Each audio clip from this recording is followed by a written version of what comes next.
नमस्कार, मैं सिद्धांत और स्वागत है आपका हमारे इस खास चुनावी कार्यक्रम आरंभ है प्रचंड में, जिसमें हम आपको बताएंगे दिन भर की तमाम बड़ी राजनीतिक खबरों के बारे में।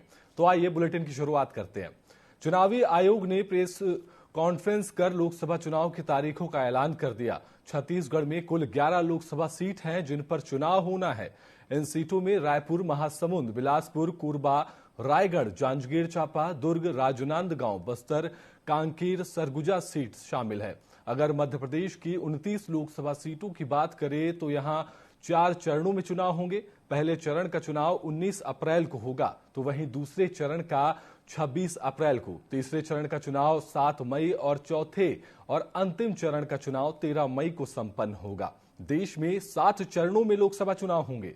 उत्तर प्रदेश में 7 चरण में चुनाव होंगे। वहीं पर बात करें उत्तराखंड की तो यहां की 5 सीटों पर पहले चरण में ही मतदान संपन्न किया जाना है। चुनाव तारीखों के ऐलान के बाद दिग्गज अपनी अपनी पार्टी के जीत के दावे करते नजर आ रहे हैं।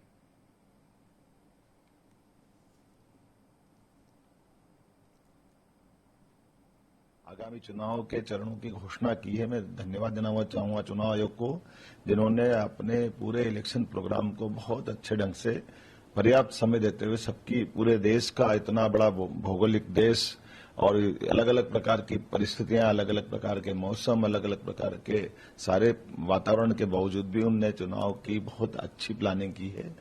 आगामी चुनाव नहीं, उत्तराखंड में सभी तैयारियां पूरी हैं और जो भी चुनाव आयोग जिस प्रकार से भी चुनाव को कराना चाहता है उसमें उत्तराखंड सरकार ने पूरी तरह से तैयारी की है। हमारे उत्तराखंड से हमारे प्रधानमंत्री जी का बहुत लगाव है और उत्तराखंड की जनता का भी।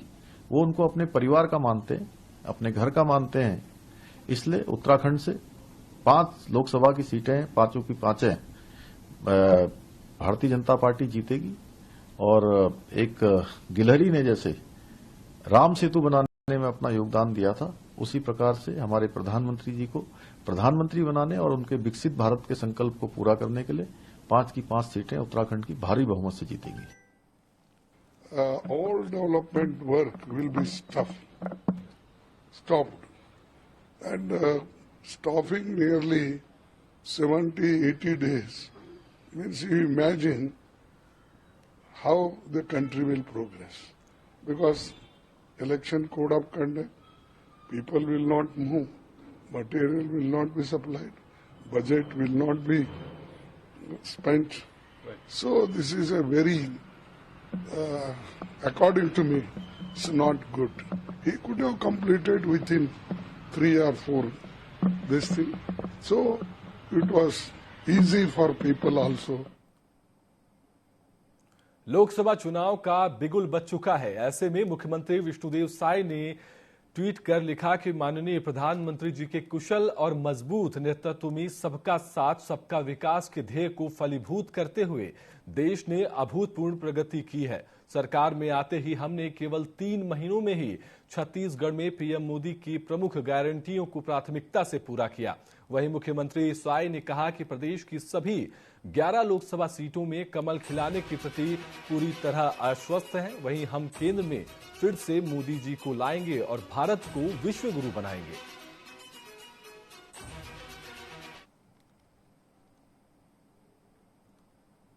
एक तरफ देश में आम चुनाव की घोषणा हो गई है, वहीं चुनाव की घोषणा के साथ आरोप प्रत्यारोप का दौर भी तेज हो गया है। रायपुर से कांग्रेस प्रत्याशी विकास उपाध्याय ने आरोप लगाया है कि वर्तमान की भाजपा सरकार जानबूझकर पिछले सरकार के कार्यकाल के कामों को रोक करके बैठी हुई है। वहीं पिछले सरकार के कामों को रोके जाने की शिकायत करते हुए कांग्रेस उम्मीदवार विकास उपाध्याय और कांग्रेस नेताओं ने कलेक्टर से मुलाकात की।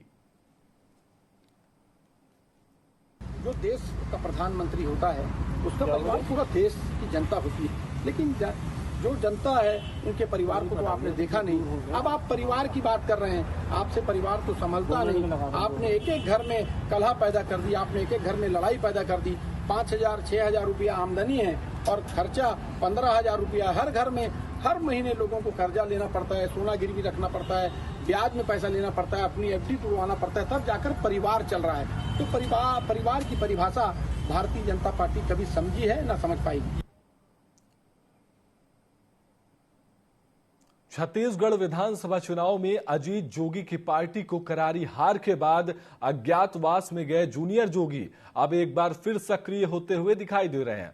अमित जोगी ने 100 दिन अज्ञातवास में रहने की घोषणा की थी। वहीं अज्ञातवास के बाद अमित जोगी शनिवार को गिरोधपुरी के मेले में दिखाई दिए, जहां उन्होंने बाबा गुरु घासीदास के आशीर्वाद लेकर राजनीतिक पारी शुरू करने के संकेत दिए हैं। बताया जा रहा है कि किसी बड़ी राजनीतिक पार्टी में जल्द ही सक्रिय भूमिका निभाते हुए नजर आएंगे।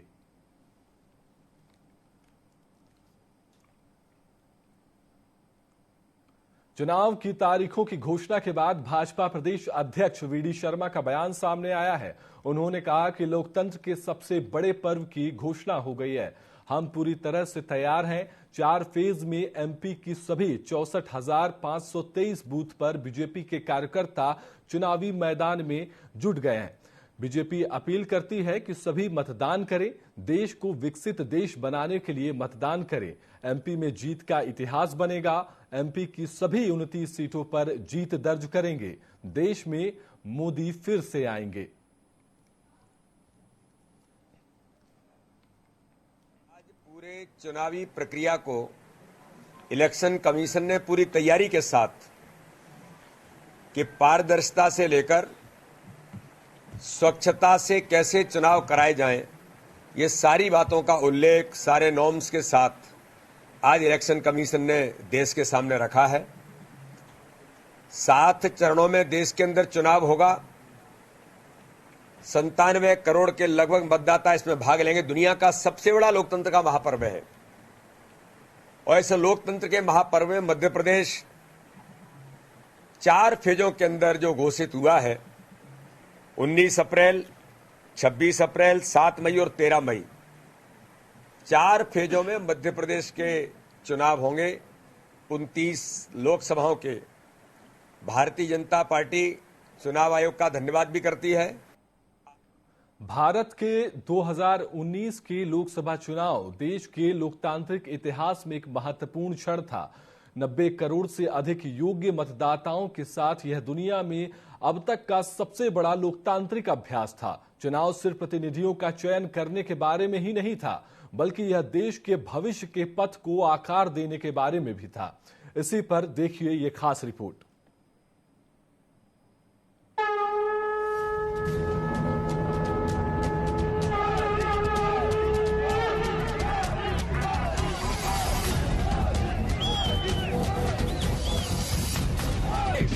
उन्नति हो, प्रगति हो, किसान पाए, हर नौजवान पाए, रोजगार लाए, मिटा दे नफरत, प्यार लाए।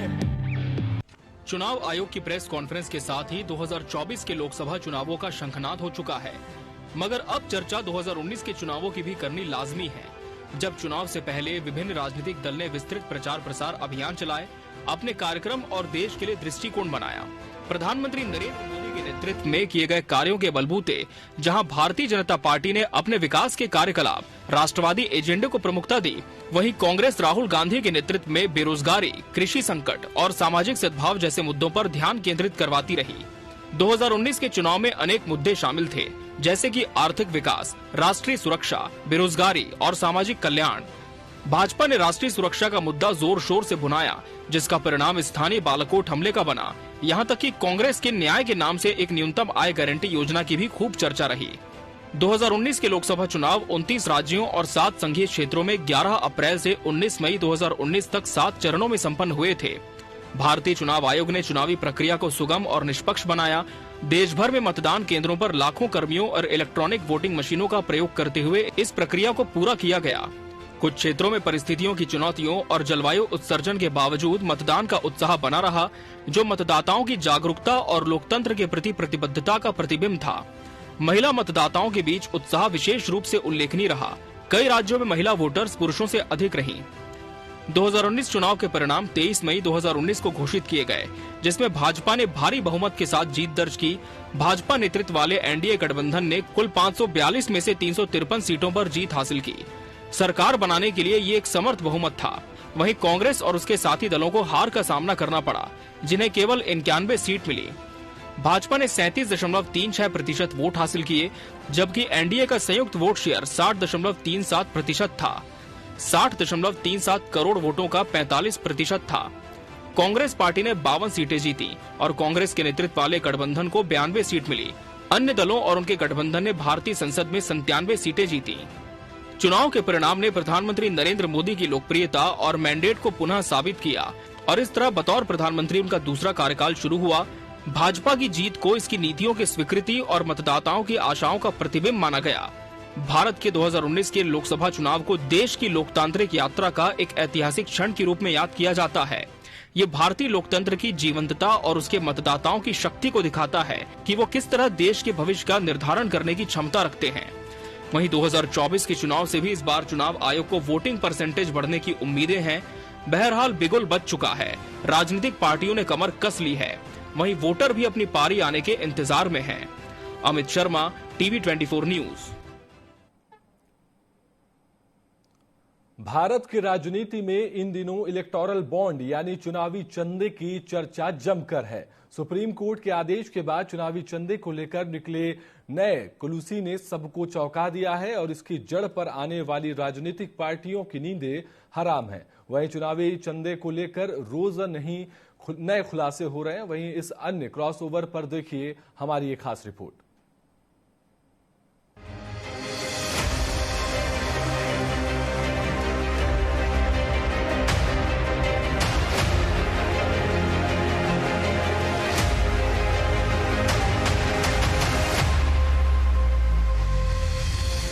चुनावी चंदे की कहानी कोई नई नहीं है। राजनीतिक दलों का चुनावी खर्च चुनावी चंदे पर निर्भर करता है। सालों से ये परंपरा है कि राजनीतिक दल चंदा लेकर चुनाव में उसका उपयोग करते हैं, लेकिन इसमें काले धन के उपयोग को रोकने के लिए 2017 में अरुण जेटली ने फाइनेंस बिल लाया और तभी से चुनावी बॉन्ड अस्तित्व में है। इसके जरिए अब व्हाइट में बैंक से राजनीतिक दल चुनावी चंदा प्राप्त करते हैं, लेकिन इसमें चंदा देने वाले का नाम गोपनीय रखा जाता है।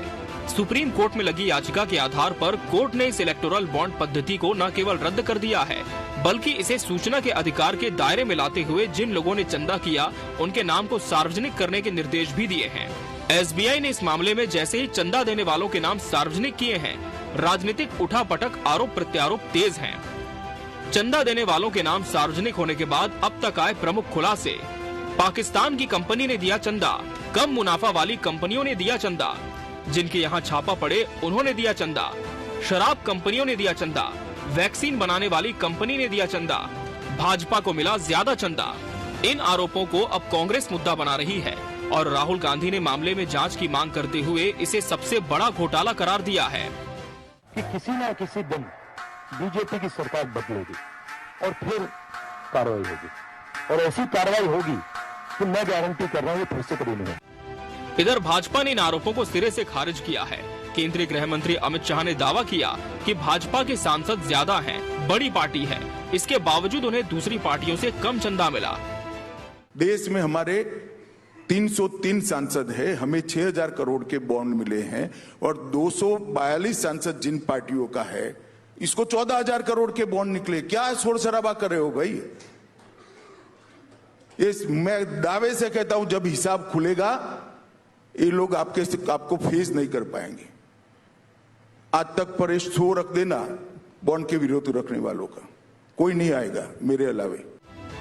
फिलहाल चंदे को लेकर मची गंदी राजनीति से फिलहाल राजनीतिक फिजाएं गर्म हैं। चंदे के इस धंधे को लेकर निकल रही सच्चाई के बीच आरोप प्रत्यारोप का दौर जारी है। अभी इस मामले में कई परतें खुलनी बाकी हैं, पर अब तक जो जानकारी सामने आई है वो चुनावी मुद्दा जरूर बनेगी। Mohan Tiwari, TV 24 news. लोकसभा चुनाव की तारीखों के ऐलान के साथ ही आज पूरे देश में आदर्श आचार संहिता लागू हो चुकी है। अब पूरी बागडोर चुनाव आयोग के हाथ में है, जो चुनाव प्रक्रिया संपन्न होने तक सतत निगरानी रखेगा। मगर क्या होती है आचार संहिता और इस दौरान राजनीतिक दलों को किन नियमों का पालन करना होता है, जानिए इस रिपोर्ट में।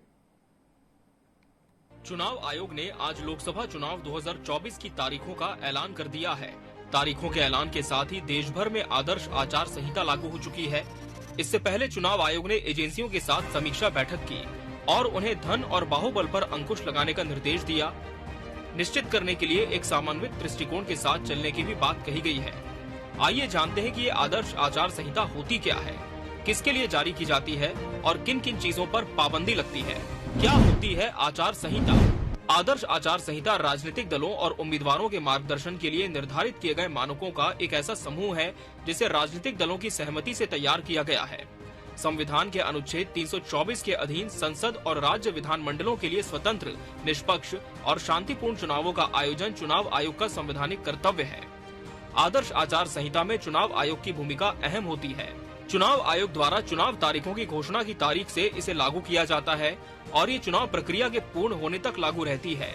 लोकसभा चुनावों के दौरान आदर्श आचार संहिता पूरे देश में, जबकि विधानसभा चुनावों के दौरान पूरे राज्य में लागू होती है। आचार संहिता की विशेषताएं। इसकी मुख्य विशेषताएं निर्धारित करती हैं कि राजनीतिक दलों, चुनाव लड़ने वाले उम्मीदवारों और सत्ताधारी दलों को चुनाव प्रक्रिया के दौरान कैसा व्यवहार करना चाहिए। चुनाव प्रक्रिया, बैठकें आयोजित करने, शोभा यात्राओं, मतदान दिन की गतिविधियों और सत्ताधारी दल के कामकाज भी संहिता से निर्धारित होते हैं। मंत्री अपने आधिकारिक दौरे को चुनाव प्रचार संबंधित कार्यों के लिए नहीं मिलाएंगे और न ही चुनाव प्रचार संबंधित कार्यों के दौरान सरकारी तंत्र या कार्मिकों का प्रयोग करेंगे। हालांकि चुनाव प्रचार दौरे के साथ आधिकारिक दौरे को मिलाने संबंधित आदर्श आचार संहिता के प्रावधान से प्रधानमंत्री को छूट है। विमान, वाहनों इत्यादि सहित कोई भी सरकारी वाहन किसी दल या उम्मीदवार के हितों को लाभ पहुंचाने के लिए प्रयोग नहीं किया जाएगा। आचार संहिता के नियम। चुनाव के आयोजन से प्रत्यक्ष या अप्रत्यक्ष रूप से जुड़े हुए सभी अधिकारियों या पदाधिकारियों के स्थानांतरण और तैनाती पर संपूर्ण प्रतिबंध होगा। अगर किसी अधिकारी का स्थानांतरण या तैनाती आवश्यक मानी जाती है तो पहले आयोग की अनुमति अनिवार्य है। मंत्रियों को अपना आधिकारिक वाहन केवल अपने आधिकारिक निवास से अपने कार्यालय तक शासकीय कार्यों के लिए ही मिलेगा। इसमें शर्त है कि इस प्रकार के सफर को किसी चुनाव प्रचार कार्य या राजनीतिक गतिविधि से न जोड़ा जाए। चुनाव के दौरान प्रिंट और इलेक्ट्रॉनिक मीडिया में सरकारी खर्चे पर पार्टी की उपलब्धियों के संबंध में विज्ञापन और सरकारी जनसंपर्क निषेध हैं। केंद्र में सत्ताधारी पार्टी राज्य सरकार की उपलब्धियों को प्रदर्शित करने वाले होर्डिंग या विज्ञापनों को सरकारी खर्चे पर जारी नहीं किया जाएगा। प्रदर्शित किए गए इस प्रकार के सभी होर्डिंग, विज्ञापन इत्यादि संबंधित प्राधिकारियों द्वारा तुरंत हटा दिए जाएंगे। इसके अतिरिक्त अखबारों और इलेक्ट्रॉनिक मीडिया सहित अन्य मीडिया पर सरकारी राजकोष के खर्चे पर कोई विज्ञापन जारी नहीं होगा। चुनाव की घोषणा से पूर्व जारी कार्य आदेश के संबंध में अगर क्षेत्र में काम शुरू नहीं किया गया है तो उसे शुरू नहीं किया जाएगा, लेकिन अगर काम शुरू कर दिया गया है तो उसे जारी रखा जा सकता है। Amit Sharma, TV 24 news. चुनाव की तारीखों की घोषणा के साथ देश भर में आदर्श आचार संहिता लागू हो गई है। वही बात की जाए कि आचार संहिता का पालन करते हुए चुनाव आयोग की टीम ने सरकारी संपत्ति में लगे प्रचार सामग्रियों को हटाना शुरू कर दिया है। मध्य प्रदेश, उत्तर प्रदेश, छत्तीसगढ़ के कई शहरों से सरकारी संपत्तियों पर लगाई गई प्रचार सामग्रियां हटाई गई। यह क्रम अभी 1-2 दिन तक चलता रहेगा, जिसमें प्रचार सामग्री को चुनाव आयोग की टीम हटाएगी।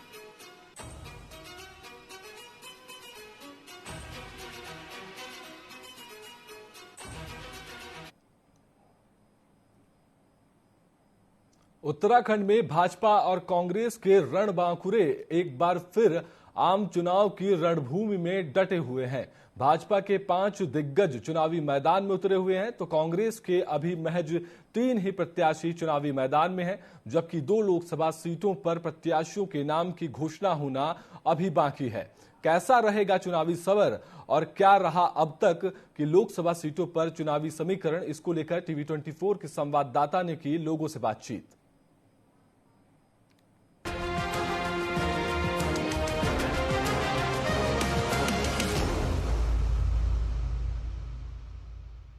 जीत की हैट्रिक लगाने को उत्तराखंड में भाजपा आम चुनाव में उतरी है। भाजपा ने अपने सभी दिग्गज चेहरे चुनावी मैदान में उतार दिए हैं और कांग्रेस अपनी खोई हुई साख लौटाने के लिए जूझती नजर आ रही है। उत्तराखंड के चुनावी समीकरणों में पिछले 2 लोकसभा चुनाव में भाजपा का वोट बैंक बढ़ता हुआ दिखाई दिया है, जिसका नतीजा 2014 और 2019 में कांग्रेस को भुगतना पड़ा है और एक भी सीट कांग्रेस की झोली में नहीं गिरी। भाजपा के सामने चुनौती है वोट बैंक बरकरार रखने की, तो कांग्रेस को अपना वोट बैंक समेटना है और वोट बैंक बढ़ाने की भी चुनौती कांग्रेस के सामने है। लोकसभा का रण पूरी तरह से सज चुका है। भाजपा ने प्रत्याशियों की घोषणा कर अपना दांव चल दिया है। लेकिन कांग्रेस ने अभी भी 2 लोकसभा सीटों पर अपने पत्ते नहीं खोले हैं, जिसको लेकर कांग्रेस हाईकमान में मंथन का दौर जारी है। यही नहीं, भाजपा कोर कमेटी ने भी हरिद्वार और पौड़ी लोकसभा की सीट पर देर से ही सही पर 2 पूर्व मुख्यमंत्रियों का टिकट काटते हुए राज्यसभा के सांसद रहे और पीएम मोदी के करीबी माने जाने वाले अनिल बलूनी पर पौड़ी लोकसभा से दांव खेला है। तो हरिद्वार सीट का सस्पेंस भी खत्म करते हुए पूर्व मुख्यमंत्री त्रिवेंद्र सिंह रावत पर दांव खेला है। क्या है प्रदेश की 5 लोकसभा सीटों के चुनावी समीकरण? उत्तराखंड में 5 लोकसभा सीटें हैं, जिन पर पहले से ही भाजपा का दबदबा बरकरार है। वहीं भाजपा इस बार भी पूरी उम्मीद जता रही है कि उत्तराखंड की 5 सीटों पर काबिज होकर लोकसभा चुनाव में जीत दर्ज करेगी। वहीं कांग्रेस 2019 के लोकसभा चुनाव में उत्तराखंड से एक भी सीट नहीं जीत पाई, लेकिन इस बार कांग्रेस क्लीन स्वीप नहीं होना चाहती है। इसलिए प्रत्याशियों के चयन में कांग्रेस जमकर माथापच्चीसी करती नजर आ रही है। कांग्रेस ने अभी तक सिर्फ पौड़ी, टिहरी और अल्मोड़ा लोकसभा से ही अपने प्रत्याशियों की घोषणा की है, जिनमें टिहरी लोकसभा से ज्योत सिंह घुनसोला, जो 2 बार मसूरी विधानसभा से विधायक रह चुके हैं और कांग्रेस के वरिष्ठ नेताओं में शुमार हैं, उन पर दांव खेला है। वहीं पौड़ी लोकसभा से गणेश गोदियाल, जो श्रीनगर से विधायक रह चुके हैं और पूर्व प्रदेश अध्यक्ष रहे हैं, उन पर भरोसा जताया है।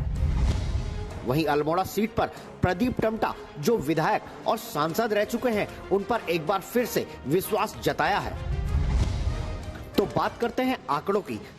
14वीं लोकसभा आम चुनाव में भाजपा को 3 सीटें तो कांग्रेस को 1 और सपा को 1 सीट ही मिली थी।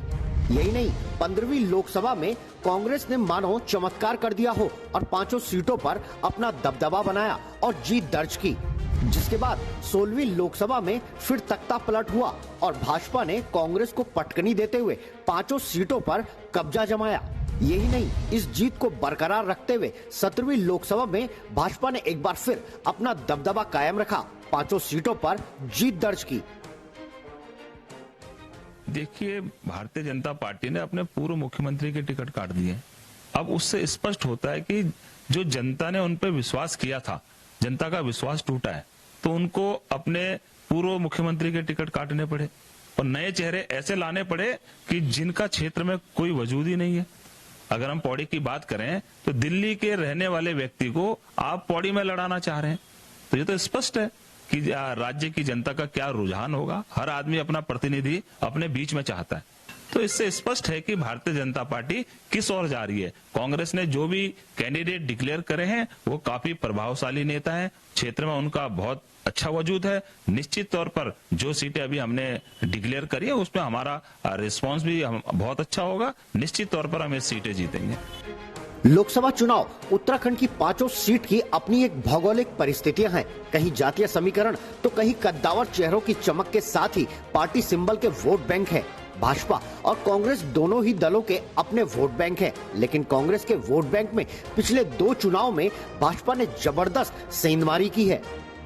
देखिए, भारतीय जनता पार्टी तीसरी बार निश्चित रूप से केंद्र में सरकार बनाने जा रही है।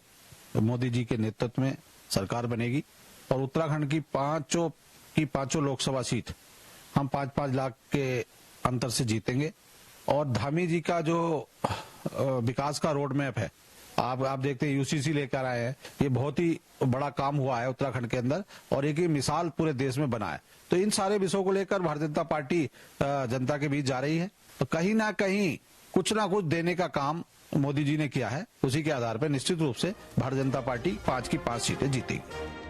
खिसकते हुए वोट बैंक को बचाना कांग्रेस के लिए बड़ा चैलेंज है, तो भाजपा के लिए अपनी साख बरकरार रखना भी एक चुनौती बना हुआ है। भाजपा के पास वोटरों को रिझाने के लिए केंद्र सरकार की उपलब्धियों का पिटारा है, तो कांग्रेस की झोली में सिर्फ वायदे और घोषणाओं की ही रेवड़ियां हैं। देखना दिलचस्प होगा कि भाजपा के सामने कांग्रेस अपनी घोषणाओं से कितना वोट बैंक समेट पाती है और लोकसभा चुनाव में कितनी सीटों पर जीत दर्ज कर पाती है। योगेश शैली, टीवी 24, देहरादून।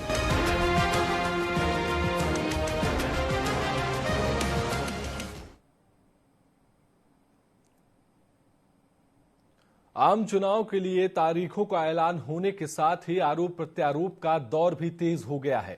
छत्तीसगढ़ में कांग्रेस और भाजपा ने तारीख के ऐलान के साथ ही एक बार फिर से अपनी अपनी चीज के दावे किए हैं।